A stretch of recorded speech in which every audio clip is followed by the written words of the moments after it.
Chapters 1049 selling a human slave, 1050 recovering from injuries, 1051 3 supreme true inheritances, 1052 listed on the board, heavenly courts pursuit chapter start. Chapter 1049 एक इंसान गुलाम को बेचना, Lang Ya blessed land, black hair continent. Steel thread city black hair continent का सबसे शानदार शहर था। सिर्फ शहर के अंदर ही लाखों हेरी मेन रहते थे। शहर के आसपास के इलाकों की तो बात ही छोड़ दो, वहां अनगिनत गांव और कस्बे थे। लैंग या ब्लेस्ड लैंड को आज की दुनिया में हेरी मेन का सबसे बड़ा स्वर्ग माना जा सकता था। अस ब्लेस्ड लैंड के अंदर 4 कॉन्टिनेंट थे, 3 समंदर पर्द जिनकी साइज लगभग एक जैसी थी, चौथा सबसे छोटा था लेकिन आसमान में तैर रहा था, जिसे क्लाउड कवर कॉन्टिनेंट के नाम से जाना जाता था। ये वो पाक जमीन थी जहां बाकी 3 कॉन्टिनेंट्स के हेरी मेन पहुंचने के सपने देखते थे। स्टील थ्रेड सिटी के ट्रेडिंग मार्केट में काफी शोर शराबा था। यह ब्लैक हेयर कॉन्टिनेंट के सबसे मशहूर मार्केट्स में से एक था। आज इस मार्केट के साउथ ईस्ट कोने में एक मोटा और तगड़ा हेरी मैन स्टेज पर चला। स्टेज पर तगड़े और बालों से भरे जिस्म वाले हेरी मेन का एक घेरा था। इन हेरी मेन के बाल काले और भौर थे। यह ब्लैक हेयर कॉन्टिनेंट के हेरी मेन के बालों का नेचुरल रंग था। जैसे ही वो मोटा और तगड़ा हेरी मैन स्टेज पर चढ़ा, नीचे खड़े हेरी मेन चिल्लाने लगे। उनमें से एक ने जोर से पूछा, कांगबा, इस बार क्या माल लाए हो? वो हेरी मैन, कांगबा, एक गुलामों का सौदागर था। वो गुलाम बेचने में एक्सपर्ट था। उसका धंधा काफी बड़ा था और उसकी थोड़ी बहुत शोहरत भी थी। कांगबा ने यह सुना और हंस पड़ा, चारों तरफ देखते हुए। आप सब फिक्र मत करो, इस बार मैं बहुत सारे पीले बालों वाले गुलाम लाया हूं। उनमें रिफाइनमेंट पाथ के क्वाजी मास्टर्स भी शामिल हैं। आप लोग जरूर खुश होंगे। आसपास के हेरी मेन की एक चमक उठी। वो जोश से आपस में बात करने लगे। जब से लॉर्ड इमॉर्टल ने क्लाउड कवर कॉन्टिनेंट से ऐलान किया है कि हर 10 साल में इमॉर्टल्स के तरीके सीखने के लिए बीज चुने जाएंगे, तब से हमारे तीनों कॉन्टिनेंट्स में बड़ी बड़ी लड़ाइयां हो रही हैं। और इमॉर्टल बीज कैसे चुने जाएंगे, यह इस बात पर डिपेंड करेगा कि तीनों कॉन्टिनेंट्स की लड़ाइयों में कौन लॉर्ड इमॉर्टल का ध्यान खींच पाता है। अभी हाल ही में हमारे ब्लैक हेयर कॉन्टिनेंट ने व्हाइट हेयर कॉन्टिनेंट के साथ मिलकर येलो हेयर कॉन्टिनेंट से मुकाबला किया। सुना है हमने कई लड़ाइयां जीती हैं और बहुत सारे पीले बालों वालों को पकड़ लिया है। मैं एक बूढ़ा आदमी हूं, इमॉर्टल बनने की हिम्मत नहीं है, लेकिन मुझे ये पीले बालों वाले गुलाम अपनी गू रिफाइनमेंट फैक्ट्री में मजदूरी के लिए चाहिए। ये गुलाम गू मास्टर्स को काम पर रखने से बेहतर हैं। ये सस्ते हैं और इनकी जिंदगी और मौत मेरे हाथ में है। इनके बच्चे भी आगे चलकर मेरे गुलाम बने रहेंगे। आप सब। हेरी मैन कांगबा ने अपने हाथ उठाए, जिससे आसपास शांति हो गई। मैं आप सबका टाइम बर्बाद नहीं करना चाहता। मैं अब पहले गुलाम को सामने लाता हूं। आप सब एक नजर देख सकते हैं, उस यहां लाओ। जल्दी चल। स्टेज के पीछे एक तगड़े काले बालों वाले हेरी मन ने अपने हाथों में ली जंजीर को खींचा। जंजीर के दूसरे सिरे पर एक गुलाम बंधा हुआ था। उसका पूरा जिस्म घावों से भरा था, जिससे उसका मांस दिख रहा था। यह फैंग झेंग था, जिससे पहले पूछताछ की गई थी। फैंग झेंगस काले बालों वाले हेरी मन की जबरदस्त ताकत का मुकाबला नहीं कर पाया। वो खींचने पर लगभग जमीन पर गिर ही गया था। लेकिन जब वो उठा तो उसने अस काले बालों वाले हेरी मन को गुस्से से घूरा। उसके चेहरे पर एकदम जिद्दी और अकायले तेवर थे। चटाक! अस काले बालों वाले हेरी मन ने अपना चाबुक उठाया और फैंग झेंग के चेहरे पर दे मारा। फैंग झेंग को लगा जैसे उसका चेहरा सुन्न हो गया है। उसके बाद एक तेज दर्द ने यूएस पर हमला किया, लेकिन उसने अपने दांत भींज लिए। जो चीख उसके गले से निकलने वाली थी, यूज वो अंदर ही पी गया। तू मार खाने के लिए ही बना है, जल्दी चल। वो काले बालों वाला हेरी मैन हेस्ट हुए बोला और उसने अपना हाथ बढ़ाया जो फैंग झेंग की टांगों से भी मोटा था। उसने उसकी गर्दन पकड़ी और उस ऊपर उठा लिया। इसके बाद वो काले बालों वाला हेरी मैन स्टेज पर चढ़ा और सेंटर तक कुछ कदम चल कर गया और फिर उसने फैंग झेंग को नीचे फेंक दिया। फैंग झेंग की गर्दन पकड़ी हुई थी। वो मुश्किल से सांस ले पा रहा था। उसका सर घूम रहा था। स्टेज पर फेंके जाने के बाद वो वहीं बेहोश होते होते बचा। उसकी उंगली के सामने तारे नाच रहे थे। उसका सर चक्कर खा रहा था। वो जमीन पर पड़ा हुआ था, खड़ा नहीं हो पा रहा था। संभाल कर, बेवकूफ! कांगबा ने गुस्से से डांटा। जिस काले बालों वाले हेरी मन ने फैंग झेंग को लाया था, उसकी हिम्मत नहीं हुई कि वो उससे पंगा ले। उसने जल्दी से माफी मांग ली। दफा हो जा! कांगबा ने गुस्से से डांटा। वो काले बालों वाला हेरी मन तेजी से स्टेज से नीचे भाग गया। कांगबा का एक्सप्रेशन पल भर में बदल गया। गुस्से से खुशी में बदलते हुए उसने फैंग झेंग की तरफ इशारा किया और हेरी मेन को समझाया, ये गुलाम एक नायाब चीज है भाइयों। कांगबा ने इसे बड़ी मुश्किल से हासिल किया है। इन शब्दों ने ऑडियंस का इंटरेस्ट अपनी तरफ खींच लिया। ये गुलाम बिल्कुल कमजोर नहीं है, इसके पास रैंक 5 कल्टिवेशन लेवल है। जल्द ही किसी ने फैंग झेंग के हल्के गू मास्टर ऑरा को नोटिस किया और हैरान रह गया। क्या ये येलो हेयर कॉन्टिनेंट का कोई सिटी लॉर्ड है? यूज सच में पकड़ लिया गया और उसके लगभग सारे बाल काट दिए गए। किसने यूज इस तरह जलील किया है? तुरंत बाद किसी ने ये क्यूरियोसिटी से पूछा। White hair continent, black hair continent और येलो हेयर कॉन्टिनेंट में सिटी लॉर्ड्स के पास आमतौर पर सबसे ज्यादा अथॉरिटी होती थी। उनके पास रैंक 5 कल्टिवेशन लेवल होता था। हेरी मेन के कल्चर में उन्हें अपने जिस्म पर लगे बालों पर गर्व था। उनके बाल काट देना सबसे बेरहमी भरी जिल्लत और सजा थी। ज्यादातर हेरी मेन के दिलों में ये मौत से भी बदतर था। तुलना के लिए ये बिल्कुल वैसा ही था जैसे धरती पर मर्द कैदियों को नपुंसक बना दिया जाता है। कांगबा हंसा। आप सब गलत अंदाजा लगा रहे हैं। ये गुलाम कोई हेरी मन नहीं है, ये एक पूरे ब्रेड इंसान है। क्या? इंसान? ये एक इंसान है? लैंग या ब्लेस्ड लैंड में hairy men high dominant race द उन्होंने दूसरों को शायद ही कभी देखा था। मौजूद हेरी मेन में से कई हैरान द ये पहली बार था जब उन्होंने अफवाहों में सुने इंसान के बारे में सुना था। फैंग झेंग पहले ही अपने चक्कर से बाहर आ चुका था। उस बहुत अजीब लग रहा था, इतने सारे हेरी मेन उस घूर रहे थे। उठ, ठीक से खड़ा हो। कांगबा ने अपनी उंगली से इशारा किया। फैंग झेंग का अपने जिस्म से कंट्रोल छूट गया। एक अनदेखी ताकत यूज कंट्रोल कर रही थी जिससे वो स्टेज पर खड़ा हो गया। स्टेज के नीचे के हेरी मेन अब उस साफ साफ देख सकते थे। वो आपस में धीरे धीरे बात कर रहे थे, फैंग झेंग को लेकर हैरानी से चिल्ला रहे थे। कांगबा हंसा। उस बहुत अच्छा लग रहा था। उसने इस फैंग झेंग को खरीदने के लिए एक बड़ी रकम खर्च की थी ताकि ये हंगामा खड़ा कर सके। ए फ्लैट लग रहा था कि उसका मकसद पूरा हो गया था। स्टेज के नीचे के हेरी मेन आपस में बात कर रहे थे। उनकी आवाज तेज और शोर शराबा वाली होती जा रही थी। जल्दी देख, वहां एक इंसान गुलाम बिक रहा है। सच में? मुझे देखना है। चल चलकर इस अनोखी चीज को देखते हैं। और भी ज्यादा हेरी मेन ने इस पर ध्यान दिया। वो मार्केट के चारों तरफ से इकट्ठे हो रहे थे। फैंग झेंग स्टेज पर खड़ा था, नीचे हेरी मेन के समंदर को देख रहा था। वो भी हैरत से घूर रहा था। इतनी बड़ी तादाद में हेरी मेंदर, ये पहली बार था जब फैंग झेंग ने ऐसा कुछ देखा था। उसने इमोर्टल क्रेन सेक्ट में हेरी मेन देखे थे। वो गू रिफाइन करने वाले गुलाम थे। वो पांचों रीजन्स की हालत जानता था। इंसान ही असली हाकिम द वेरिएंट ह्यूमंस को बुरी तरह दबाया जाता था। वो दुनिया के कुछ अलग थलग हिस्सों में जिंदा रहने के लिए आखिरी सांस तक लड़ रहे थे। लेकिन अब ऐसा लग रहा था कि यहाँ ये हेरी मैन हाकिम द और इंसानों को बुरी तरह दबाया जा रहा था। ये कौन सी जगह है? फैंग झेंग और भी ज्यादा कंफ्यूज्ड और उलझन में पड़ गया। यूज याद आया कि उससे पूछताछ और अत्याचार किया गया था। जेल के गार्ड ने यूज बताया था कि उसका भाई मर चुका है और वो इमोर्टल ब्लेस्ड लैंड पर कब्जा कर लिया गया है। पहले तो उसने यकीन नहीं किया, लेकिन कुछ पूछताछ और अत्याचार के बाद वो आधा यकीन और आधा शक में था। एफ्लैट जब उसने ये देखा तो उसकी उलझन और बढ़ गई। कांगबा, इस गुलाम को कितने में बेच रहे हो? कोई चिल्लाया। हा हा हा, इतने में। कांगबा ने अपने दोनों हाथ उठाए, अपनी 10 उंगलियां फैलाते हुए। भीड़ में हंगामा मच गया। कई चिल्लाए, इतना महंगा? कांगबा, तू तो हमें लूट रहा है। तू जरूर पागल हो गया है जो इतने पैसों के बारे में सोच रहा है। आप सब। कांगबा ने अपनी आवाज ऊंची की, जोर से बोला, ये एक रैंक 5 गू मास्टर है। आपका गुलाम बनने के बाद आपको एक रैंक 5 लड़ाकू मिलेगा। ये एक ऐसा मौका है जो शायद आपको फिर कभी ना मिले। लेकिन स्टेज के नीचे हेरी मेन में कुछ होशियार लोग भी थे। एक रैंक 5 गू मास्टर, उस गुलाम बनाना आसान नहीं होगा। सही कहा, इस जैसे एक्सपर्ट को गुलाम बनाने के लिए हमें कम से कम रैंक 4 कल्टिवेशन लेवल चाहिए होगा। और इस गुलाम पर साफ दिख रहा है कि अत्याचार और पूछताछ हुई है।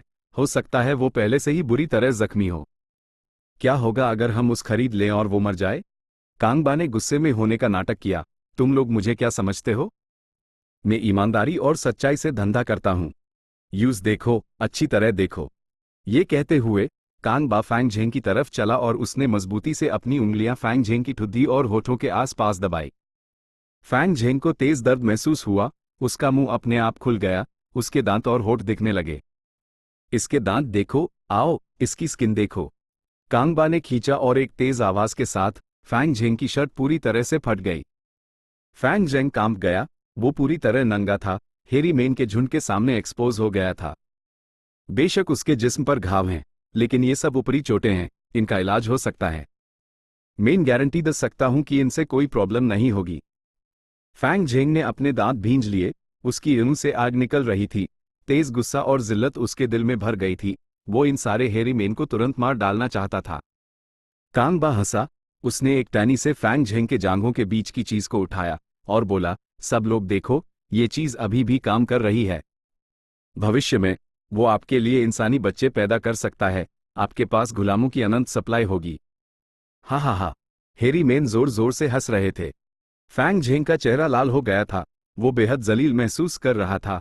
अगर कांगबा ने यूज पूरी तरह से बेबस ना किया होता तो उसने अपनी जबान काटकर आत्महत्या करने की कोशिश की होती। मेन इस गुलाम को खरीदूंगी। अचानक दूर से एक आवाज आई। सबने आवाज के सोर्स की तरफ देखा और एक फीमेल हेरी मन को देखा। उसके पूरे जिस्म पर काले बाल द और वो फैंग झेंग को हवास भरी नजरों से देख रही थी। सिटी लॉर्ड को प्रणाम। सारे हेरी मेन घुटनों के बाल बैठ गए, कांगबा भी। हा हा हा। वो फीमेल सिटी लॉर्ड जो नॉर्मल हेरी मेन से डबल साइज की थी, उसने ऑर्डर दिया, कांगबा, इस गुलाम का इलाज करवाओ, उस साफ करो और मेरे घर भेजे दो। रात तक मैं यूज देखना चाहती हूं। जैसा आपका हुक्म, हमारी खूबसूरत और ताकतवर सिटी लॉर्ड। कांगबा खुशी से झूम उठा। उसने सर झुकाकर हामी भरी। फैंग झेंग ने अपनी ईंट बैंड कर ली, जीने की सारी उम्मीद खो दी। इसी पाल एक गड़गड़ाहट की आवाज आई, दुनिया कांप उठी। आसमान में क्लाउड कवर कॉन्टिनेंट से एक पंचरंगी रोशनी ऊपर उठी, जो पूरे लैंड या ब्लेस्ड लैंड पर चमक रही थी। क्लाउड कवर कॉन्टिनेंट में क्या हो रहा है? हे भगवान, ये तो इमॉर्टल्स की रोशनी है, ये तो बहुत बड़ा आशीर्वाद है। हेरी मेन का ध्यान इस घटना ने खींच लिया। सबने अपने सर उठाए और क्यूरियोसिटी, प्रशंसा और जलन से देखने लगे, जबकि फैंग झेंग यूज तो पूरी तरह से भुला दिया गया था। चैप्टर 1050 जख्मों से उभरना। अस दिन क्लाउड कवर कॉन्टिनेंट से एक विशाल रोशनी आसमान में फूट पड़ी। इंद्रधनुष के रंगों की रोशनी आसमान में चमक रही थी, स्वर्ग से आई एक किरण की तरह आसमान में जा रही थी। ये इतनी चमकदार थी कि black hair continent, white hair continent और येलो हेयर कॉन्टिनेंट के सभी हेरी मेन को इसे देखने के लिए बस अपना सर उठाना था। यह इमॉर्टल्स का काम है। हेरी मेन ने आहें भरी। अगर यह अतीत की बात होती तो तीनों कॉन्टिनेंट्स में गू इमॉर्टल्स के बारे में सिर्फ अफवाहें और धुंधली कहानियां होती। लेकिन लंग या लैंड स्पिरिट की पर्सनैलिटी बदलने के बाद सिचुएशन पूरी तरह बदल गई थी। लैंग या लैंड स्पिरिट ने शाही दरबार की तरह मुकबल का आदेश जारी किया ताकि तीनों कॉन्टिनेंट्स में कंपटीशन बढ़े और क्लाउड कवर कॉन्टिनेंट में कल्टीवेशन के लिए बेहतरीन उम्मीदवारों को चुना जा सके। तीनों कॉन्टिनेंट्स के बीच की जंग में सभी हेरी मेन को प्रभावित किया और क्लाउड कवर कॉन्टिनेंट के इमोर्टल चमत्कार ने हेरी मेन के जज्बात को भड़का दिया। एक इमोर्टल बनना। ब्लैक हेयर किंग ने आसमान की तरफ देखा, उसकी गिरी शानदार रोशनी से चमक रही थी। जैसे ही रोशनी फीकी पड़ी, ब्लैक हेयर किंग ने अपना मन बना लिया, मेरा शाही फरमान जारी करो। यह इमोर्टल चमत्कार एक शुभ संकेत है। हम इसकी याद में एक मार्शल कंपटीशन रखेंगे। मार्शल कंपटीशन का विजेता हमारे खजाने से एक कीमती चीज चुन सकेगा। जी। आदेश पाने वाले गार्ड ने झुककर जवाब दिया और चला गया। ब्लैक हेयर किंग का आइडिया नया नहीं था, उसने इसके बारे में पहले से ही काफी सोचा था। तीनों कॉन्टिनेंट्स के बीच की युंग ने ब्लैक हेयर किंग को यह एहसास दिलाया कि गू रिफाइनमेंट को सबसे ऊपर रखने की सोच को अब छोड़ना होगा। भविष्य की लड़ाइयों से निपटने के लिए यूज युंग में माहिर बेहतरीन गू मास्टर्स की जरूरत थी। ब्लैक हेयर किंग के आदेश के साथ शाही शहर से एक बड़ा हंगामा फैल गया, जो तेजी से बाहर की तरफ बढ़ता गया और बड़ा होता गया। जल्द ही, आधे महीने बाद, स्टील थ्रेड सिटी में एक इज्जतदार मेहमान आया।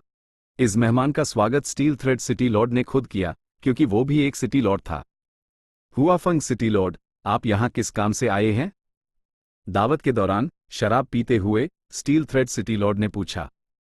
स्टील थ्रेड सिटी लॉर्ड, आप एक समझदार इंसान हैं, आप मेरे यहां आने का इरादा पहले से ही जानते हैं। हुआफंग सिटी लॉर्ड ने मुस्कुराते हुए कहा, अपने पीछे खड़े हेरी मैन गू मास्टर्स की तरफ इशारा करते हुए, राजा एक मार्शल कंपटीशन करवाना चाहते हैं, लेकिन हर रीजन से सिर्फ 3 लोग ही भेजे सकते हैं। और हमारे रीजन में हम दोनों के शहर हैं। मेरे पीछे जो गू मास्टर्स हैं, वो ही हैं जिन्हें मेन कंपटीशन में भेजने वाला हूं। लेकिन क्योंकि राजा ने लोगों की संख्या सीमित कर दी है, हम यहां पहले एक मुकाबला कर सकते हैं और डिसाइड कर सकते हैं कि मार्शल कंपटीशन में कौन जाएगा। हा हा हा, बहुत खूब, मेरा भी यही आइडिया था। स्टील थ्रेड सिटी लॉर्ड हंसी तालियां बजाते हुए उसने हेरी मैनगू मास्टर्स को स्टेज पर बुलाया।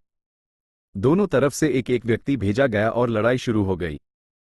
कई राउंड्स के बाद हुआफंग सिटी ने अपने सारे मैचेस जीत लिए, जबकि स्टील थ्रेड सिटी ने अपने सारे हार दिए। हुआफंग सिटी लॉर्ड हंसा, आराम से शराब पीते हुए, जबकि स्टील थ्रेड सिटी लॉर्ड का चेहरा गंभीर था। उस बहुत भारी महसूस हो रहा था। सोचा ना था कि हुआफंग सिटी लॉर्ड तैयारी के साथ आया है। उसने इतने बेहतरीन गू मास्टर्स चुने हैं। ओह नहीं, अगर हम कोई भी लड़ाई नहीं जीते तो ये खबर जरूर दूर तक फैलेगी। अगले कुछ सालों तक हमें हुआफंग सिटी के दबाव में जीना पड़ेगा। सिर्फ एक मैच बाकी है। स्टील थ्रेड सिटी लॉर्ड, कृपया अपने पार्टिसिपेंट को भेजें। हुआफंग सिटी लॉर्ड ने जोश दिलाया। स्टील थ्रेड सिटी लॉर्ड ने ठंडी सांस ली। उसने अपनी नजर एक हेरी मन पर टिकी। लेकिन इस हेरी मैन गू मास्टर के माथे पर ठंडा पसीना आ रहा था। इस सिचुएशन ने यूएस पर एक भारी बोझ डाल दिया था। ठीक इसी वजह से यूएस कॉन्फिडेंस की कमी महसूस हो रही थी।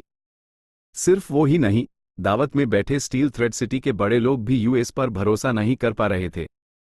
इसी वक्त शहर के एक बुजुर्ग ने स्टील थ्रेड सिटी लॉर्ड को चुपके से मैसेज भेजा। सिटी लॉर्ड, मैं किसी ऐसे को जानता हूं जो हमारी इज्जत बचा सकता है। स्टील थ्रेड सिटी लॉर्ड ने यह सुना और खुश हो गई। उसने जल्दी से पूछा कि वो कौन है। उस बुजुर्ग ने जवाब दिया, सिटी लॉर्ड, क्या आप भूल गई? आपने हाल ही में एक इंसान गुलाम खरीदा है। उसके पास रैंक 5 कल्टिवेशन लेवल है। स्टील थ्रेड सिटी लॉर्ड हैरान रह गई। उसका चेहरा कड़वा हो गया जब उसने मैसेज भेजा, ये ठीक नहीं है। हुआफंग सिटी लॉर्ड के साथ मेरा मुकाबला एक खुला, निष्पक्ष और हमारी इज्जत से जुदा मामला है। अगर मैं इस इंसान गुलाम को भेजती हूं तो हारने पर तो ठीक है, लेकिन अगर हम जीत गए तो यूज मार्शल कंपटीशन में हिस्सा लेने के लिए भेजा जाएगा। अगर राजा देखेंगे कि मेरी स्टील थ्रेड सिटी ने हेरी मेन की जगह एक इंसान को भेजा है तो क्या वो मुझे डांटेंगे नहीं? बुजुर्ग हंसा। वो जानता था कि यह सिर्फ स्टील थ्रेड सिटी लॉर्ड का बहाना था। असलियत यह थी कि स्टील थ्रेड सिटी लॉर्ड बस उस खोना नहीं चाहती थी। अस गुलाम जिसका नाम फैंग युआन था, उससे सिटी लॉर्ड लगभग हर रात मिलने जाती थी जब से उस खरीदा गया था। इसने बहुत से बड़े लोगों को नाखुश कर दिया था। बुजुर्ग ने आगे कहा, सिटी लॉर्ड, फिक्र ना करें। आज के राजा बहुत उदार हैं, उन्हें सिर्फ टैलेंट से मतलब है। उनकी मदद करने वाले बुजुर्गों में स्नोमैन और फेदरमैन की भी कमी नहीं है। सिटी लॉर्ड, अगर आप फैंग युआन को भेजती हैं और वो हार जाता है तो वो पूरी जिम्मेदारी ले सकता है। अगर वो जीत जाता है तो हमारी इज्जत बच जाएगी और यूज कंपटीशन में भेजा जाएगा। राजा जरूर आपके बारे में अच्छी राय रखेंगे। हो सकता है वो आपको एक दोस्त भी समझने लगे, कौन जाने। स्टील थ्रेड सिटी लॉर्ड ने यूएस बुजुर्ग को गहरी नजर से देखा, सोचते हुए, ये बूढ़ा लोमड़ी सच में बहुत चालाक है। क्या वजह सिर्फ ये नहीं है कि मैंने यूएस भतीजे को नजरअंदाज किया है जो तुमने मेरे पास भेजा था? ये कितनी घटिया चाल है। अगर हम जीत गए तो मुझे फैंग युआन को दूर भेजना पड़ेगा। अगर हम हार गए तो मुझे फैंग युआन को मारकर सारी जिम्मेदारी यूएस पर डालनी पड़ेगी। जीत हो या हार, मैं फैंग युआन को खो दूंगी। ओ, जाने दो। स्टील थ्रेड सिटी लॉर्ड ने आहें भरी। मैं ऐसी कैसे हो सकती हूं जो हवास के लिए जरूरी काम नजरअंदाज कर दे? भाले high steel thread city lord हर रात फैंग झेंग के पास जाती थी और यूएस पर फिदा थी। वो एक पत्थर दिल इंसान थी, एक ऐसी हेरी मन जो अथॉरिटी और पावर के पीछे भागती थी। उसके दिल में खूबसूरती कुछ भी नहीं थी।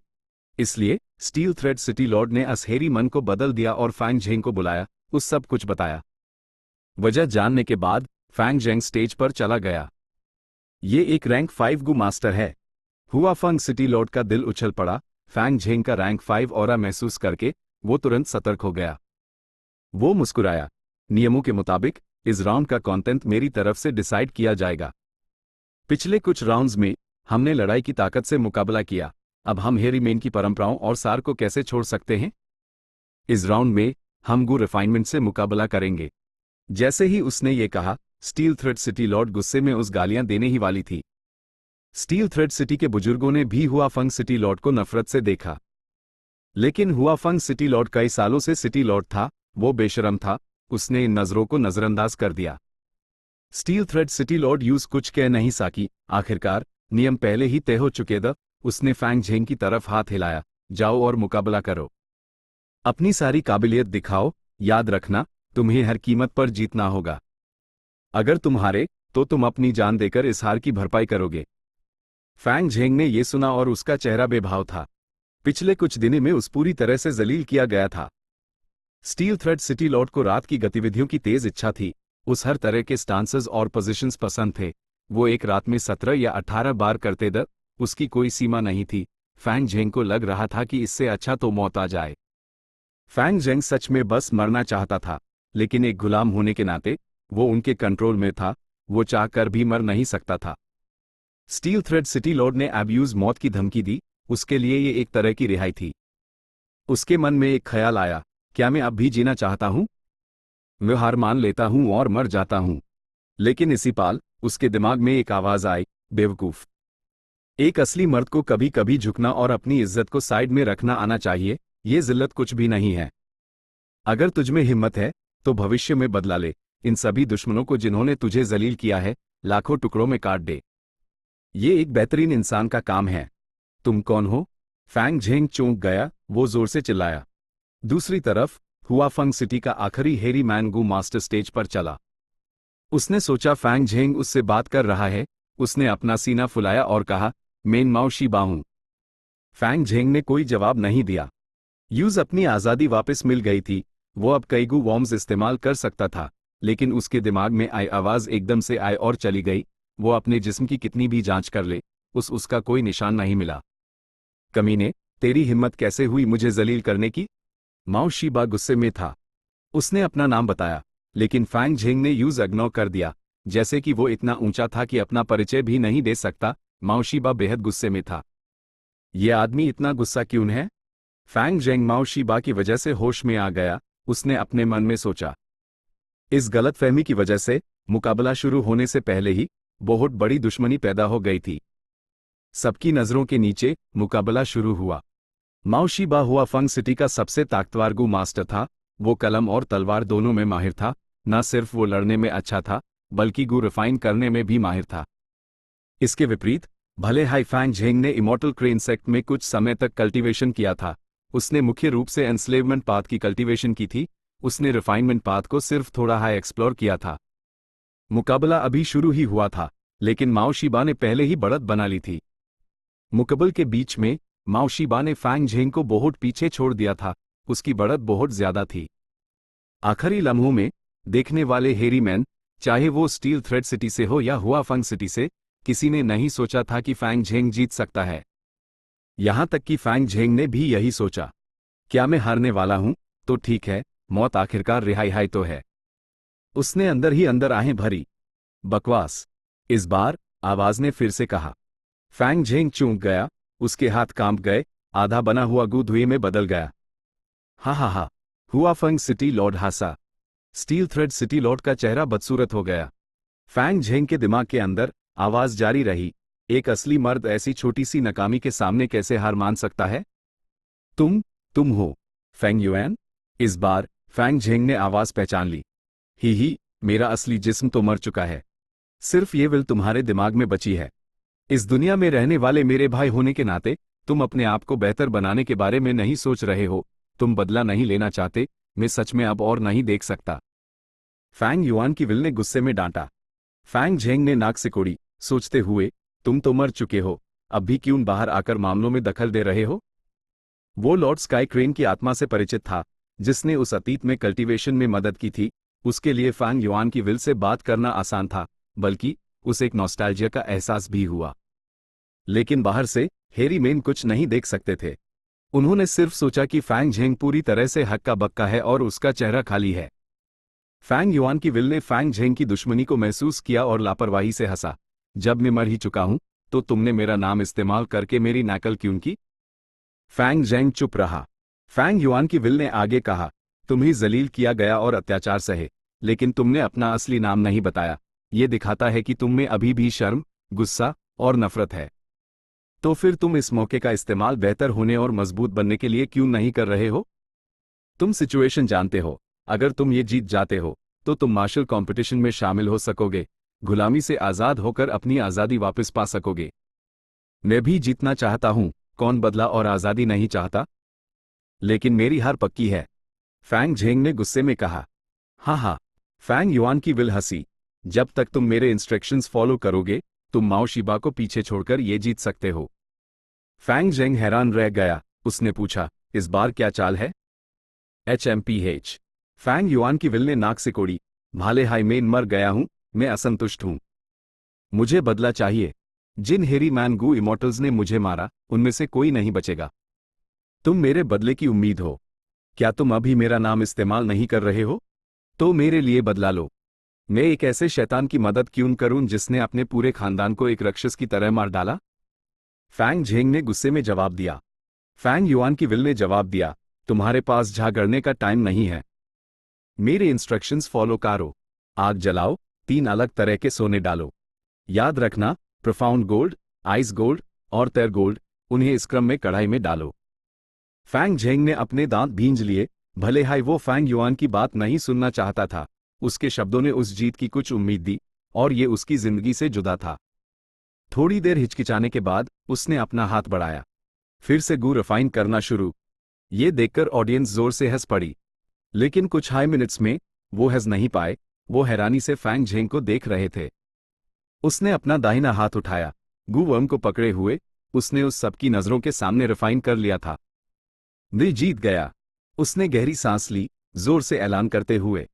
हॉल में कोई नहीं बोला, यहां तक कि उसका प्रतिद्वंदी माओ शिबा भी इस सच को स्वीकार नहीं कर पा रहा था। वो खाली नजरों से घूर रहा था। माहौल काफी अनोखा था। हेरी मैन ये मानने को तैयार नहीं थे कि एक इंसान ने एक एक्सपर्ट हेरी मैन गू मास्टर को गू रिफाइनमेंट के मुकाबले में हरा दिया था। थोड़ी देर बाद किसी ने कहा, जल्दी देखो, क्लाउड कवर कॉन्टिनेंट से आने वाली इंद्रधनुषी रोशनी फीकी पड़ रही है। सबने यूएस आवाज की बात मानी। दरवाजों नजरें हॉल के प्रवेश द्वार से बाहर गई। सच में क्लाउड कवर कॉन्टिनेंट से आने वाली इंद्रधनुषी रोशनी गायब हो रही थी। इस इंद्रधनुषी रोशनी से एक शख्स बाहर निकला। लगता है तुम ठीक हो गए हो।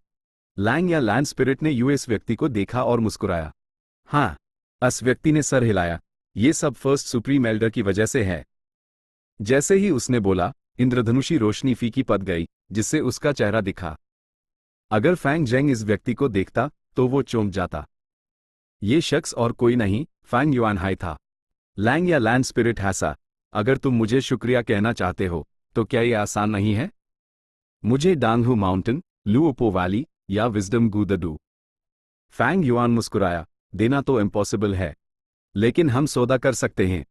मैं जानना चाहता हूं कि फर्स्ट सुप्रीम एल्डर क्या कीमत देने को तैयार हैं?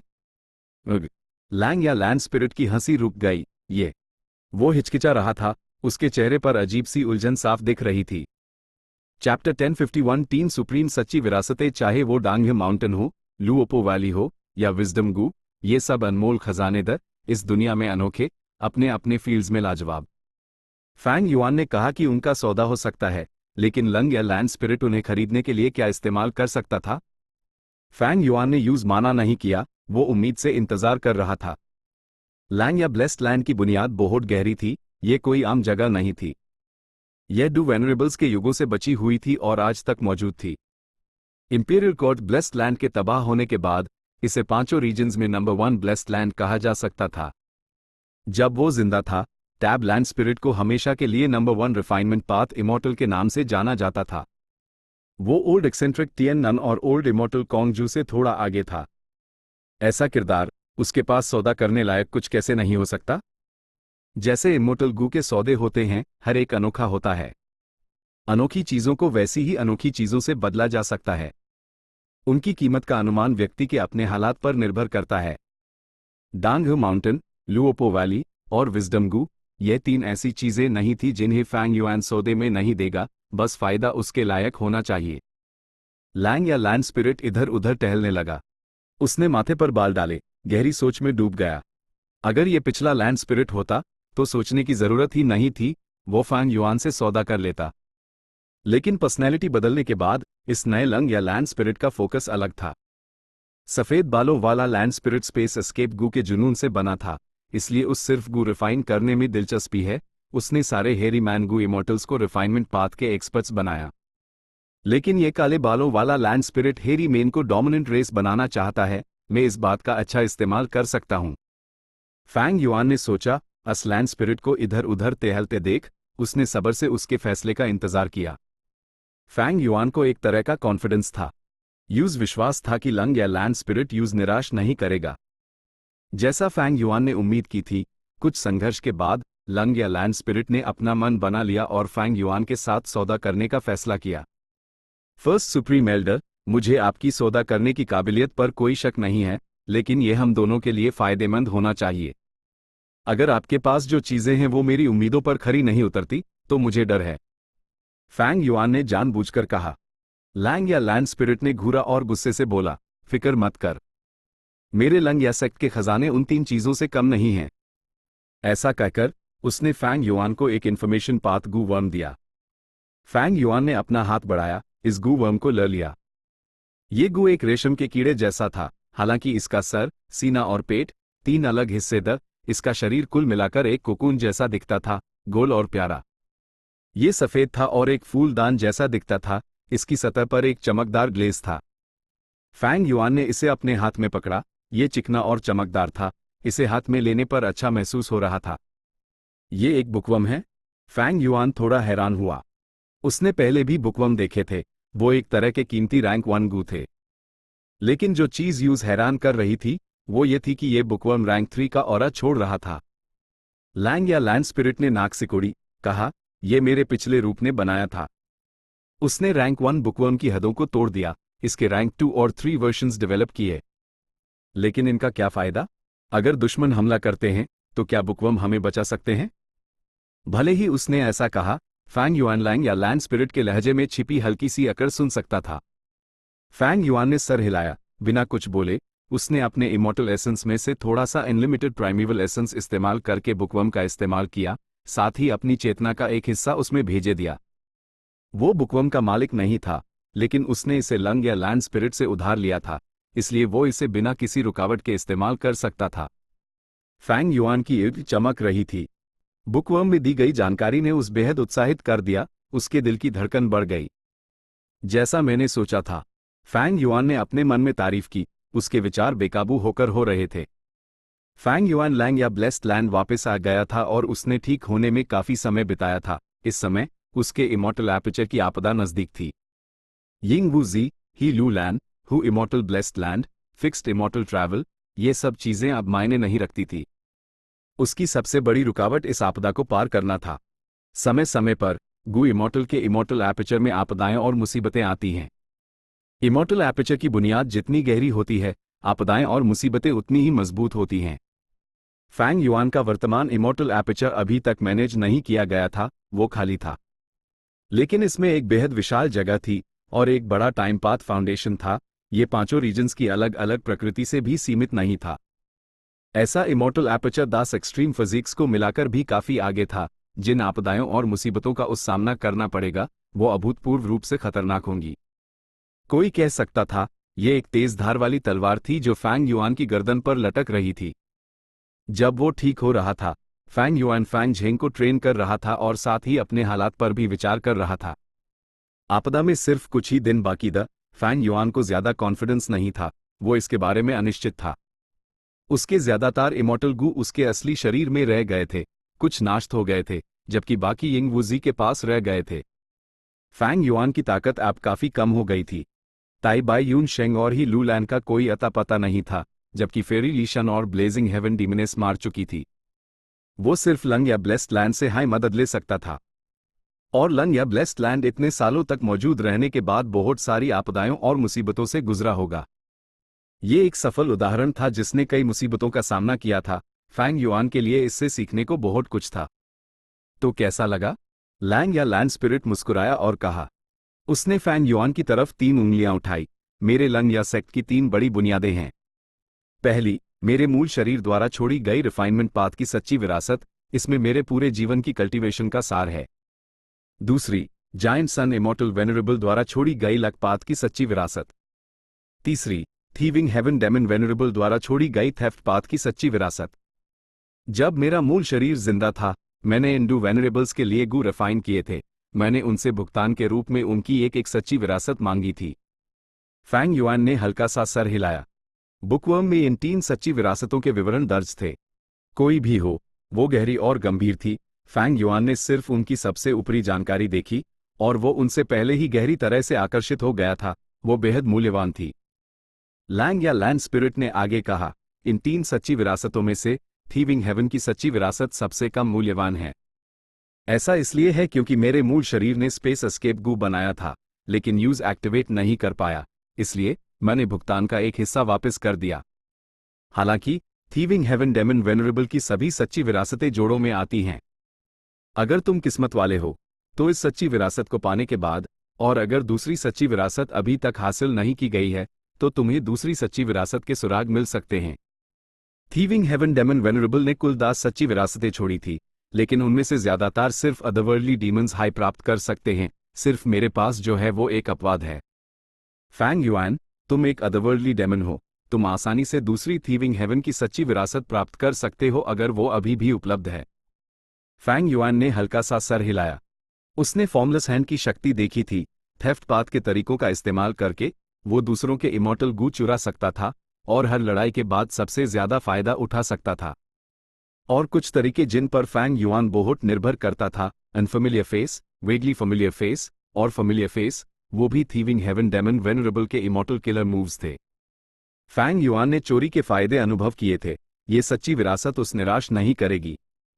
थोड़ी देर रुकने के बाद लंग या लैंड स्पिरिट ने आगे कहा, थीविंग हेवन डेमन वेनरेबल के पास कुल 10 सच्ची विरासतें थी, लेकिन जायंट सन इमॉर्टल वेनरेबल के पास सिर्फ 3 थी।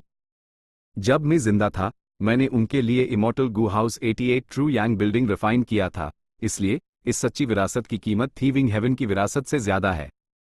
जायंट सन इमॉर्टल वेनरेबल की 3 सच्ची विरासतें उनके लक पाथ से जुड़े सभी तरीकों को शामिल करती हैं। वो हैं self luck, all living beings luck और हेवन एंड अर्थ लक। उनमें से सेल्फ लक की सच्ची विरासत मेरे पास है। ऑल लिविंग बीइंग्स लक की सच्ची विरासत इंपीरियल कोर्ट ब्लेस्ड लैंड के अंदर थी। और हेवन एंड अर्थ लक की सच्ची विरासत वो लॉन्जेविटी हेवन में है। Self luck, all living beings luck, heaven and earth luck. Connect luck immortal Gu, break luck immortal Gu, divert disaster immortal Gu, ये सब ऑल लिविंग बीइंग्स लक की सच्ची विरासत का हिस्सा थे। इंपीरियल कोर्ट ब्लेस्ड लैंड के फैंग युआन द्वारा नाश होने के बाद इनमें से कुछ इमॉर्टल गू बाहर भेजे दिए गए थे। जहां तक इसमें शामिल कल्टीवेशन के विवरण का सवाल है, वो पहले ही खो चुके थे। फैंग युआन और मा होंगयो ने इंटरैक्ट किया था, वो लकपात की शक्ति के बारे में जानता था। बाकी चीजों को छोड़कर, अगर मेरे पास डाइवर्ट डिजास्टर इमॉर्टल गू होता, तो main imperial court blessed land की नकल करके अपनी आपदाओं और मुसीबतों को बाहर भेजे सकता था।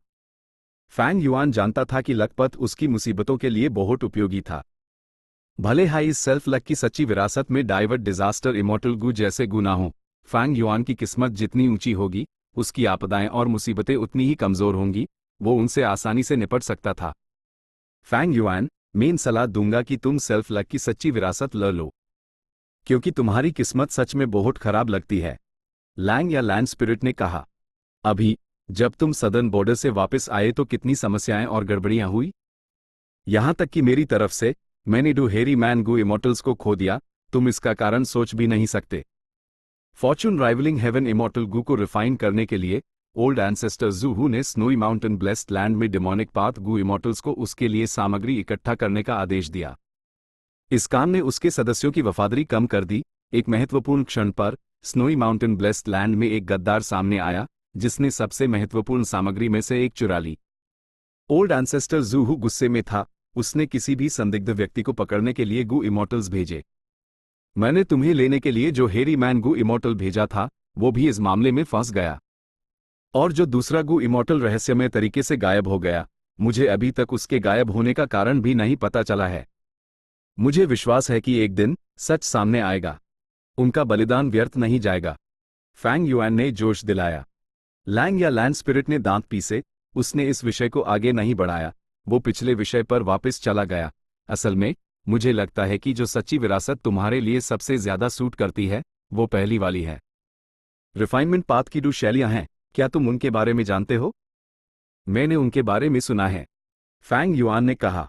लैंग या लैंड स्पिरिट ने आगे कहा, दो शैलियां हैं हेरी man haven and earth style और ह्यूमन आइसोलेशन स्टाइल। हम हेरी मैन गू को इंसानों से अलग तरीके से रिफाइन करते हैं। हम गू को रिफाइन करने के लिए सबसे अनुकूल वातावरण बनाने के लिए स्वर्ग और पृथ्वी के डाउ मार्क्स का इस्तेमाल कर सकते हैं और गू रिफाइनमेंट में सफल होने की संभावना बढ़ा सकते हैं। फैंग युआन ने ध्यान से सुना। लंग या लैंड स्पिरिट के ये कहने के पीछे जरूर कोई वजह होगी। इस जमाने में जायंट सन इमॉर्टल वेनरेबल और थीविंग हेवन डेमन वेनरेबल ने मेरे मूल शरीर से मदद मांगी थी। वो इसलिए क्योंकि मेरा मूल शरीर हेरी man haven and earth style का इस्तेमाल करके गू रिफाइन करता था। गू रिफाइन करने की सफलता दर तुम्हारे ह्यूमन आइसोलेशन स्टाइल से ज्यादा थी। मेरा मूल शरीर न सिर्फ हेरी man haven and earth style के सार को जानता था, मैंने ओल्ड इमॉर्टल कॉन्ग जुए की सच्ची विरासत का इस्तेमाल करके हमारी सीमाओं को भी तोड़ दिया। एक ऊंचे स्टार पर पहुंच गया। मैंने एक इमॉर्टल किलर मूव की कल्पना की, जिसे कहते हैं immortal tribulation tempering aperture. Immortal tribulation tempering aperture. Fang Yuan की ईर्द चमक उठी, उस गहरी दिलचस्पी महसूस हुई। लैंग या लैंड स्पिरिट बड़े गर्व से मुस्कुराया और आगे समझाता रहा। जैसा कि पता चला, यह killer move immortal tribulation tempering aperture एक रिफाइनमेंट पाथ किलर मूव था जो कई इमॉर्टल गू और 1 लाख से ज्यादा मॉर्टल गू का इस्तेमाल करके बनता था। इसका कॉन्सेप्ट बहुत हाई अनोखा था। यह ब्लेस्ड लैंड या ग्रोटो हेवन को रिफाइनमेंट का टारगेट बनाता था। किलर मूव का इस्तेमाल करके इमॉर्टल एपर्चर को 5 रीजन्स की बाहरी दुनिया से जोड़ता था, आपदा या मुसीबत को प्रभावित करता था और इसका इस्तेमाल इमॉर्टल एपर्चर को हाई मजबूत करने के लिए करता था। इमॉर्टल एपर्चर्स की आपदाएं और मुसीबतें हर तरह की अजीब हो सकती हैं, इससे उनसे निपटना मुश्किल हो जाता है। लेकिन इस किलर मूव का इस्तेमाल करके होने वाली आपदाओं और मुसीबतों के प्रकार को सीमित किया जा सकता है। क्या तुम जानते हो कि लंग या ब्लेस्ड लैंड को अतीत में क्रेसेंट लेक के पास क्यों रखा गया था? वो इसलिए क्योंकि क्रेसेंट लेक के पास के क्षेत्र में बहुत सारे वाटर पाथ डाउ मार्क्स और रिफाइनमेंट पाथ डाउ मार्क्स हैं।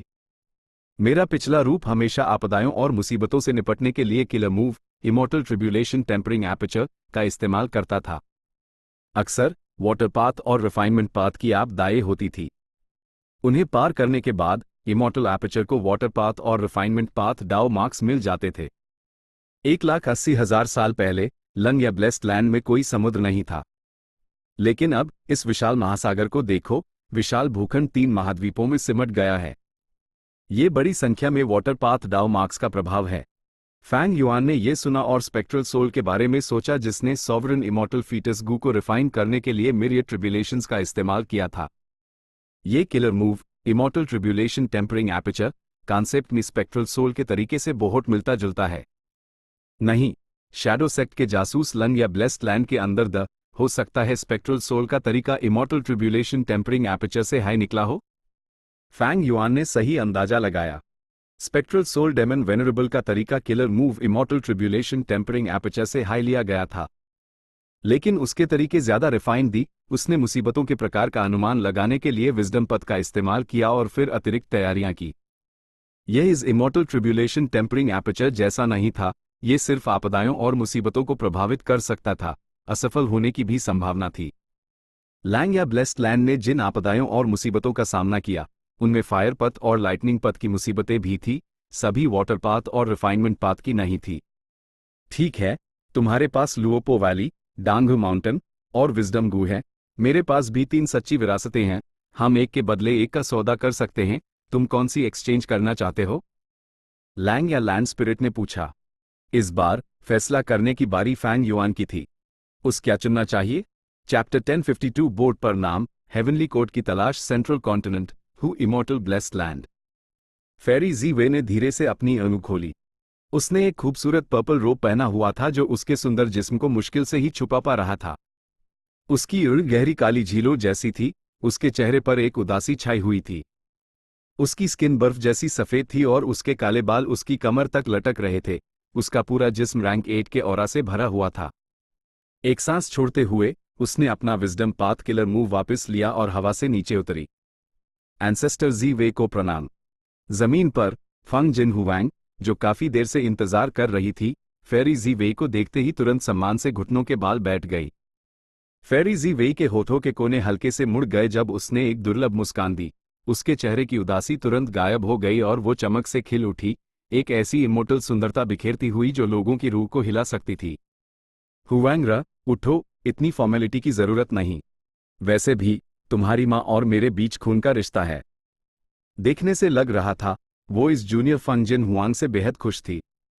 फंग जिन हुआंग एक श्रद्धा और प्रशंसा भरे एक्सप्रेशन के साथ खड़ी हुई।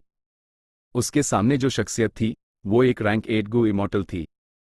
फंग जिन हुआंग के दिमाग में वो रैंक 9 रेल्म के बारे में सोचना भी नहीं चाहती थी। रैंक 8 उसकी जिंदगी का सपना था।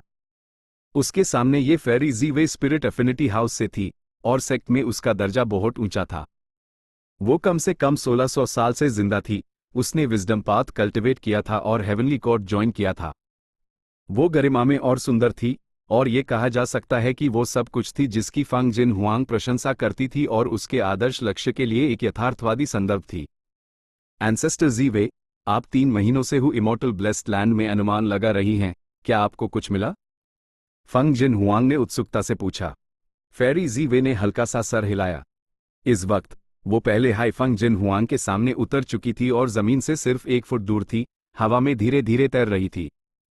ये उसकी पर्सनैलिटी का एक हिस्सा था, उस सफाई को लेकर थोड़ा जुनून था। इस बारे में फंग जिन हुआंग से बात करने की जरूरत नहीं थी, लेकिन फेरी जी वे ने फिर भी जवाब दिया, इन दिनों के अनुमानों के बाद मैं निश्चित हूं कि हु इमॉर्टल ब्लेस्ड लैंड की असली मालकिन हु इमॉर्टल डेफाई संगठन की सदस्य थी। डेफाई? फंग जिन हुआंग की हैरानी से सिकुड़ गई। हो सकता है वो एक मोर्टल हो, लेकिन जिसके माँ बाप मशहूर गु इमॉर्टल्स हों, उसका ही राज पता थे। उसने डेफाई नाम के इस संगठन के बारे में सुना था। यह सेंट्रल कॉन्टिनेंट की एक शक्तिशाली गुप्त शक्ति थी जो कुछ गु इमॉर्टल्स के गुप्त गठबंधन से बनी थी। सेंट्रल कॉन्टिनेंट के 10 महान प्राचीन सेक्ट्स ने अधिकतर संसाधन और अधिकार पर कब्जा कर रखा था, अन्य शक्तियों या अकेले कल्टिवेटर्स को नियंत्रित और दबाते हुए। जहां दबाव होता है वहां विद्रोह होता है। सेंट्रल कॉन्टिनेंट के 10 महान प्राचीन सेक्ट्स के खिलाफ संगठित विद्रोह करने वाली शक्तियां कम नहीं थी। हालांकि ये शक्तियां आमतौर पर लंबे समय तक नहीं टिकती थी, क्योंकि या तो उन्हें 10 महान प्राचीन सेक्ट्स द्वारा खत्म कर दिया जाता था या वो आंतरिक कलह के कारण खुद ही बिखर जाती थी। लेकिन ये संगठन डेफाई बेहद गुप्त था और सबसे लंबे समय तक टिकने वाली शक्ति थी। ऐसा नहीं था कि 10 महान प्राचीन सेक्ट्स ने उन्हें निशाना नहीं बनाया था, लेकिन कोई असर नहीं हुआ था। सबसे महत्वपूर्ण बात, ये संगठन सच में बहुत गहराई में छिपा हुआ था। यहां तक कि संगठन के सदस्य भी दूसरे सदस्यों की पहचान नहीं जानते थे और एक दूसरे को बुलाने के लिए सिर्फ अंकों में कोड नाम का इस्तेमाल करते थे। अभी फंग जिन हुआंग ने अचानक सुना कि हु इमॉर्टल डेफाई की सदस्य थी। वो सच में हैरान थी। ऊपर से हु इमॉर्टल एक अकेली इमॉर्टल थी और उसने सौभाग्य से डांग माउंटेन हासिल किया था। ए फ्लैट इस पर गौर करने पर डेफाई पर्दे के पीछे से उसकी मदद कर रहा था। फेरी जी वे ने आगे कहा। फंग जिन हुआंग की इल्की चमकी। वो दृश्य याद आया जब वो बुरी तरह से हार गई थी और फैंग युआन के पैरों के नीचे थी, अंदाजा लगाते हुए, क्या इसका मतलब यह है कि फैंग युआन भी डेफाई का सदस्य है? तभी वो उस वक्त इतनी सौभाग्य से प्रकट हुआ था। फेरी जी वे ने हालांकि हल्का सा माथा सिकोड़ा। मैंने इसका अनुमान लगाने की कोशिश की, परिणाम अनिश्चित लगता है। लेकिन चाहे जो भी हो, फैंग युआन का डेफाई के साथ गहरा संबंध जरूर है। हुआंगरा, तुमने हु इमॉर्टल लैंड स्पिरिट से संपर्क से बचने और इस ब्लेस्ड लैंड की असली मालकिन ना बनने का फैसला किया है। क्या तुम इस ब्लेस्ड लैंड को फैंग युआन को वापस करने की सोच रही हो? एंसेस्टर जी वे। ठंडा पसीना फंग जिन हुआंग के माथे से टपकने लगा। फेरी जी वे मुस्कुराई और आश्वासन दिया, हम परिवार हैं, तुम्हें चिंता करने की जरूरत नहीं।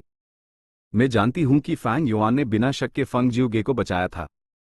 तुम्हारे पिता के पास अद्भुत प्रतिभा है और वो अद्भुत रूप से प्रतिभाशाली हैं। वो एक ऐसे व्यक्ति हैं जो इतिहास में गहरा निशान छोड़ेंगे। इसके अलावा वो दया और नफरत का बदला चुकाते हैं। वो वफादार और न्यायप्रिय हैं। मैं समझती हूं कि उन्होंने तुमसे ये अनुरोध क्यों किया। फंग जिन हुआंग ने जल्दी से कहा, एंसेस्टर जी वे, आप उदार हैं। फेरी जी वे ने अपना हाथ हिलाया। फंग जिन हुआंग के शब्दों को रोकते हुए थोड़े अर्थपूर्ण लहजे में बोली, लेकिन तुम्हें याद रखना होगा, फैंग युआन हेवनली कोर्ट द्वारा डेमन जजमेंट बोर्ड पर सूचीबद्ध एक वांछित अपराधी है। यदि तुम उसकी दया का बदला चुकाना चाहती हो, तो तुम्हें इसे जरूरत से ज्यादा नहीं करना चाहिए। भविष्य में यदि तुम सच में who immortal blessed land use वापस करना चाहती हो, तो मैं तुम्हें नहीं रोकूंगी। मैं इसकी जिम्मेदारी भी ले सकती हूं, लेकिन वो मेरी आखिरी सीमा होगी। मैं उम्मीद करती हूं कि तुम दोनों ज्यादा जिद्दी नहीं बनोगे और एक बड़ी गलती नहीं करोगे। फंग जिन हुआंग ने अपना सर झुकाया। मैं आपके शब्दों को अपने मन में उतार लूंगी, एंसेस्टर। फेरी जी वे ने हल्का सा सर हिलाया और फिर हल्के से आसमान की तरफ उड़ गई। जैसे ही वो उड़ी, हु इमॉर्टल ब्लेस्ड लैंड में एक दरार खुल गई जो बाहरी दुनिया से जुड़ गई। वो फिर एक पर्पल रोशनी की किरण में बदल गई जो एक टूटते तारे की तरह उड़ गई। एक पाल में फंग जिन हुआंग की नजरों से ओझल हो गई। फेरी जी वे सीधे हेवनली कोर्ट की तरफ उड़ गई। हेवनली कोर्ट में हर जगह ऊंचे और शानदार हॉल खड़े थे। पर्पल रोशनी की किरण जिसमें फेरी जी वे बदल गई थी, हवा को चीरते हुए एक बड़े हॉल में प्रवेश कर गई। हॉल के अंदर फेरी जीवे का मुख्य शरीर एक चटाई पर पालथी मारे बैठा था। दो अन्य हेवनली कोर्ट गू इमॉर्टल्स के साथ चर्चा कर रहा था। पर्पल रोशनी चमकी जब वो उसके हाथ पर उतरी। ये एक विल, कई इमॉर्टल गू और कुछ इमॉर्टल एसेंस के मोतियों में बदल गई। फेरी जीवे, जो इमॉर्टल ब्लेस्ड लैंड में थी, वो मुख्य शरीर की सिर्फ एक विल थी। इस विल ने अनुमानों के परिणाम फेरी जीवे के दिमाग में भेजे दिए। फेरी जीवे ने इमॉर्टल गू और इमॉर्टल एसेंस को अपने इमॉर्टल एपर्चर में स्टोर किया। उसने अपनी बैंड की और अनुमान के परिणामों से गुजरी। कुछ सांस लेने के समय के बाद उसने अपनी गहरी काली आंख खोली और हल्के से कहा, हमें फैंग युआन के सुराग मिल चुके हैं। उसके सामने बैठे एक बूढ़े गू इमॉर्टल, जिसे मिरियड टाइडल ड्रैगन के नाम से जाना जाता था, ने मुस्कुराते हुए कहा, फेरी जीवे, आप हेवन ओवरसीइंग टावर लॉर्ड के बराबर की विजडम पाथ महान एक्सपर्ट होने की अपनी शोहरत पर खरी उतरती हैं। आपने वास्तव में एक विल का इस्तेमाल करके महत्वपूर्ण सुराग निकाल लिए। एक विल जितना सोचती है उतना ही खर्च होती है। यहां तक कि जायंट सन इमॉर्टल वेनरेबल की 88 ट्रू यांग बिल्डिंग में छोड़ी गई खास विल को भी सोचने से खर्च होने से बचने के लिए सुषुप्त अवस्था में जाना पड़ता था। फेरी जीवे का तरीका, हालांकि, रहस्यमय और शक्तिशाली था। उसने अनुमान लगाने के लिए सिर्फ एक विल का इस्तेमाल किया, और न सिर्फ वो सफल हुई, बल्कि उस विल का 20% भी खर्च नहीं हुआ था। ऐसी उपलब्धि सच में प्रभावशाली थी। फेरी जीवे के मुख्य शरीर का एक्सप्रेशन थोड़ा उदास था। उसने मिरियड टाइडल ड्रैगन की प्रशंसा पर कोई टिप्पणी नहीं की। आगे बढ़ते हुए, अगर फैंग युआन ने पहले से ही इमॉर्टल ब्लेस्ड लैंड को कुछ समय के लिए मैनेज नहीं किया होता, तो मैं कोई सुराग नहीं निकाल पाती। फैंग युआन का डफाई के साथ गहरा संबंध है। हालांकि मेन फैंग युआन की आखिरकार लोकेशन प्राप्त नहीं कर पाई। मैं जानती हूं जब तक हम सुराग का पीछा करते हैं और डफाई के मुख्य पहलुओं को खत्म करते हैं, हम फैंग युआन को ढूंढ पाएंगे। मिरियड टाइडल ड्रैगन ने सर हिलाया। फैंग युआन के पास स्प्रिंग ऑटम सकाडा है। उसने इंपीरियल कोर्ट ब्लेस्ड लैंड को नाश कर दिया और red lotus demon venerable, thieving heaven demon venerable और जायंट सन इमॉर्टल वेनरेबल की विरासत प्राप्त की है।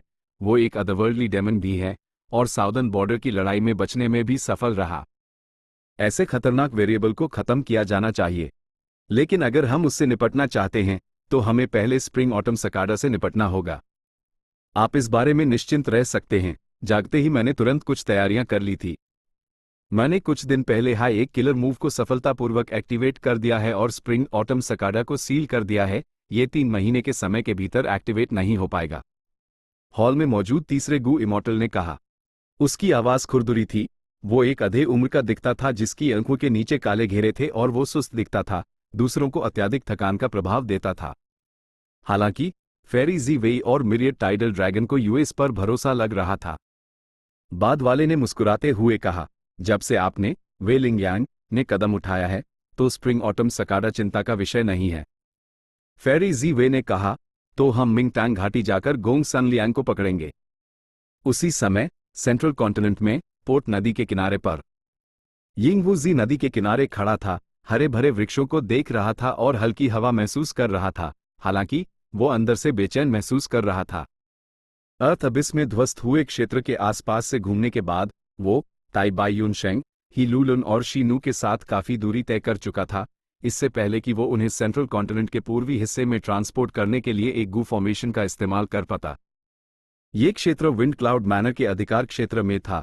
यिंगवुजी के पास फैंग युआन का शरीर था और इस तरह वो हेवनली कोर्ट और सेंट्रल कॉन्टिनेंट के दास महान प्राचीन सेक्स द्वारा वांछित एक अपराधी था। हालांकि उसने फिर भी यहां रहने का जोखिम उठाया और यहां तक कि 3 दिनों से यहीं रह रहा था। वो एक व्यक्ति का इंतजार कर रहा था। कौन सा व्यक्ति इतना बड़ा जोखिम उठाने लायक था? एक हरी छाया कम ऊंचाई पर उड़ते हुए उनके पास आई। यिंगवुजी का मन झंझनाया। वो यूएस व्यक्ति का स्वागत करने गया। हरी छाया जमीन पर उतरी और रुक गई। ये एक असली व्यक्ति नहीं बल्कि एक पुतला था। इस पुतले का आकार इंसान जैसा था, 2 हाथ और 2 पैरों के साथ। इसका शरीर भी मजबूत था, लेकिन इसका पूरा शरीर हरी घास और मोती बेलों से बुना हुआ लगता था। इसके सर, कंधों और यहां तक कि पिछवाड़े पर भी हरी घास उग रही थी। सभी चाकू की तरह न्यूकीले थे। हरे GHAS के पुतले ने यिंगवुजी के हाथ में गू वर्म को देखा और पहचान गया कि वही उसका लक्ष्य है। वो एक घमंडी लहजे में बोला, मेरे मालिक को एंसेस्टर कॉन्ग कॉन्ग के खजाने के मूल्यांकन समारोह में भाग लेने के लिए आमंत्रित किया गया था, इसलिए वो नहीं आ सके। अगर आप उनसे मिलना चाहते हैं, तो आपको 3 दिन और इंतजार करना पड़ेगा। 3 दिन और इंतजार? यिंग वूजी का एक्सप्रेशन थोड़ा बदला। क्या? अगर तुम में सब्र नहीं है तो इंतजार करने की जरूरत नहीं, मैं जल्दी से वापस जाकर मालिक को सूचित कर दूंगा। हरे GHAS के पुतले ने लापरवाही से कहा। मैं इंतजार करूंगा। यिंग वूजी ने झट से मुस्कुराते हुए कहा, मैं पहले ही 3 दिन इंतजार कर चुका हूं, 3 दिन और इंतजार करने में कोई हर्ज नहीं। बस इतना है कि 3 दिन बाद पूरे 6 दिन हो जाएंगे। अगर मैं किसी तरह फिर भी आपके मालिक से नहीं मिल पाया तो मैं सिर्फ इस सौदे को छोड़ सकता हूं। हरे GHAS का पुतला घुराया, फिर घूमकर चला गया। कुछ कदम चलने के बाद उसने हल्के से जमीन पर पैर पटका, हवा में उछाल गया और एक बार फिर हरी छाया में बदल गया। उसके जाने के बाद यिंग वूजी का चेहरा तुरंत गंभीर हो गया। उसकी निगाहें हरे घास के पुतले की दूर जाती आकृति को देखते हुए लगातार झिलमिला रही थी। जब हरे पुतले की छाया यंग वूजी की नजरों से ओझल हो गई, 3 गू इमॉर्टल्स आसपास से प्रकट हुए, यिंग वूजी की तरफ इकट्ठा हुए। वो टाई बाई युशेंग, हे लूलैन और शी न्यू थे। वो हरे घास का पुतला अभी, क्या वो अफवाहों में सुना गया ग्रास पपट अवतार है? ताई बाई युनशेंग ने उत्सुकता से पूछा। सही कहा। यिंग वूजी ने सर हिलाया। ये एक ग्रास पपट अवतार है जो रैंक 6 ग्रास पपट गू से बना है, जिसमें रैंक 6 की लड़ाई की शक्ति है। जब फंग छनजी इमॉर्टल बना तो उसके दादा ओल्ड मैन बीफंग ने ये ग्रास पपट इमॉर्टल गू यूज तोहफे में दिया था। फंग चैनजी बेहद घमंडी है, हमने उसके लिए इतना इंतजार किया और वो हमसे मिलने तक नहीं आ रहा। उसने हमसे मिलने के लिए सिर्फ एक ग्रास पपट अवतार भेजा। हे लूलैन असंतुष्ट थी। शीनू ने आहें भरी लाचारी से कहा, फिक्स्ड इमॉर्टल ट्रैवल को रिफाइन करने के लिए हमें इमेमोरियल एरा की रोशनी चाहिए। फिक्स्ड इमॉर्टल ट्रैवल के सभी गू रेसिपीज इस महत्वपूर्ण सामग्री के IRD गिर्द घूमते हैं। और इमेमोरियल एरा की रोशनी ऐसी दुर्लभ गू रिफाइनमेंट सामग्री विंड क्लाउड मैना के खजानों में से एक है। हमारे पास उनकी बात सुनने के अलावा कोई चारा नहीं है। यिंग वूजी ने ठंडी सांस ली, लेकिन कुछ नहीं बोला। वो अपने मुख्य शरीर को बचाना चाहता था और ऐसा करने के लिए यूज रीजनल दीवार पार करनी थी। वो फैंग युआन जैसा नहीं था, इसलिए फिक्स्ड इमॉर्टल ट्रैवल रीजनल दीवार पार करने के लिए लगभग एक जरूरी गू था। अभी के लिए वो सिर्फ बर्दाश्त कर सकता था। उसने मन ही मन सोचा, स्प्रिंग ऑटम सकाडा पहले हाई सील हो चुका है, लगता है हेवनली कोर्ट ने मेरी जांच शुरू कर दी है। मेन सेंट्रल कॉन्टिनेंट में ज्यादा देर नहीं रुक सकता। फिक्स्ड इमॉर्टल ट्रैवल रिफाइन करने के बाद मुझे जल्दी से नॉर्दर्न प्लेन्स जाकर लॉन्जेविटी हेवन से किस्मत उधार लेनी होगी। शायद मैं नस शक्ति का इस्तेमाल करके आसानी से फैंग युआन से छुटकारा भी पा सकता हूं।